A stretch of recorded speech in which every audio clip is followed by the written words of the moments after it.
The Last of Us a clairement marqué le monde du jeu vidéo. Mais au-delà de l'innovation dans le monde des jeux narratifs, The Last of Us a également réinventé la manière de raconter, de créer des personnages complexes, de les faire évoluer, tout en les ancrant dans un monde apocalyptique réaliste. Aujourd'hui, on va se plonger aux côtés des scénaristes qui ont créé Ellie et Joel, pour voir à quel point ce jeu est une leçon d'écriture et pour analyser l'impact que cela a eu sur le cinéma.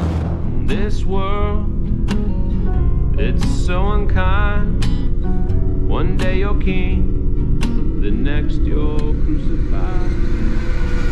Sorti en 2013, The Last of Us, c'est 3 générations de consoles, 2 opus créés et 17 millions de ventes. À sa sortie, le jeu a connu un grand succès et le scénario a clairement conquis les joueurs. Cette relation entre Joel et Ellie est tellement complexe et belle à la fois que le joueur ne peut que s'attacher au personnage. Le jeu est tout simplement un film dans lequel on contrôle le personnage principal. La preuve en image, HBO en a fait une série qui a totalement cartonné. À croire que le scénario de The Last of Us a été conçu pour le cinéma. Certes, la série a eu quelques libertés, mais on ne peut pas nier l'ingéniosité du scénario original. Ce qui est vraiment intéressant dans la narration du premier jeu, c'est la complexité des personnages. Joel et Ellie, ce sont des personnages avec un sacré caractère, et le jeu nous présente leurs défauts respectifs. Ce sont des personnages imparfaits qui ont des motivations claires. Au début du jeu, nos 2 protagonistes s'opposent, déjà par rapport à l'âge forcément, puis le traumatisme de Joel. Ce n'est pas pour rien que les scénaristes ont décidé de tuer Sarah, sa fille, au début du jeu. Cette perte lui donne une raison de ne pas vouloir Ellie à ses côtés,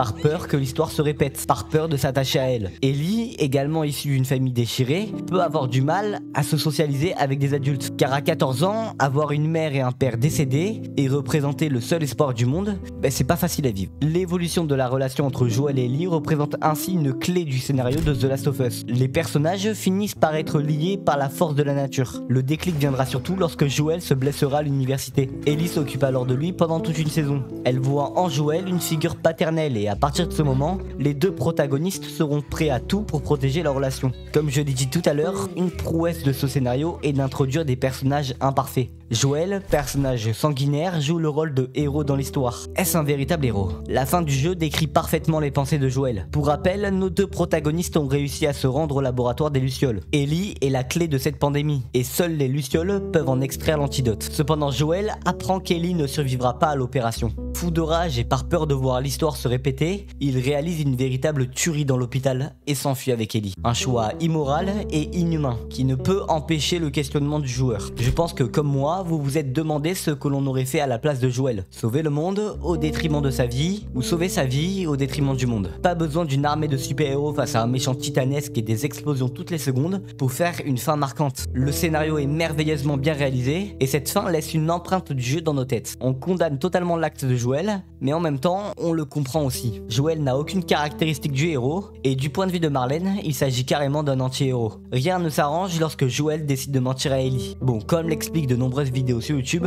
The Last of Us, c'est un test d'inhumanité. Et l'impact de The Last of Us ne s'est pas limité aux jeux vidéo, elle s'étend jusqu'au cinéma. Bon, cette partie-là est un peu plus subjective, mais dites-moi si vous êtes d'accord avec moi en commentaire. En réalité, l'histoire de The Last of Us n'a à sa source rien d'original. Comme beaucoup d'autres œuvres, le scénario raconte l'histoire d'un adulte qui se retrouve à devoir se lier à un enfant contre son gré dans une situation plus ou moins critique. Code Mercury l'a fait, Sixième Sens aussi. Bref, on est d'accord que les œuvres que j'ai citées n'ont pas réellement de rapport entre eux, mais ils se basent tous sur une relation adulte-enfant. Et souvent l'enfant et l'adulte n'ont aucun lien familial. Pour en revenir à notre jeu, là où je veux en venir, c'est que sur le papier, l'histoire est assez banale, mais le scénario est tellement bien écrit qu'il en devient une révolution. Beaucoup d'autres films vont essayer par la suite de prendre cette formule que j'appelle la formule The Last of Us. Un adulte avec un enfant qui doivent aller d'un point A à un point B. Si vous pensez que c'est simple d'écrire ce genre de scénario, mais pas du tout, car si l'écriture est bancale, on ne s'attache pas aux personnages, leur destin devient évident et aucun élément reste marquant.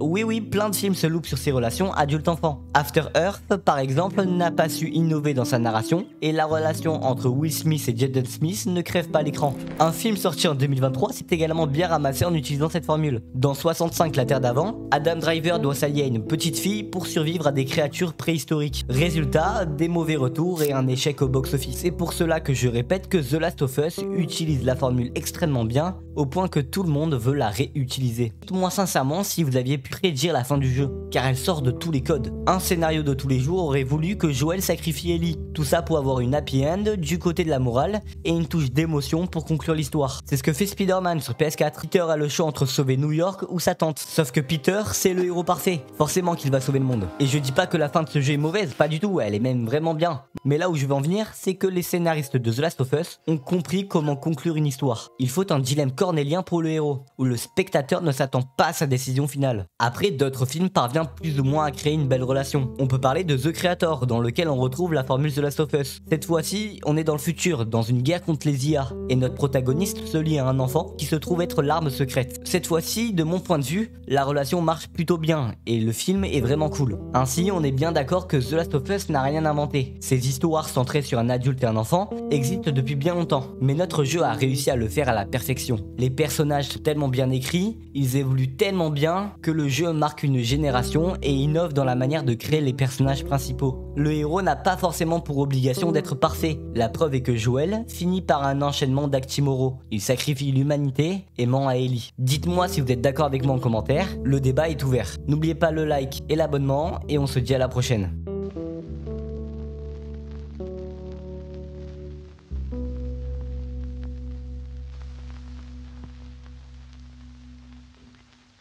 Thank you.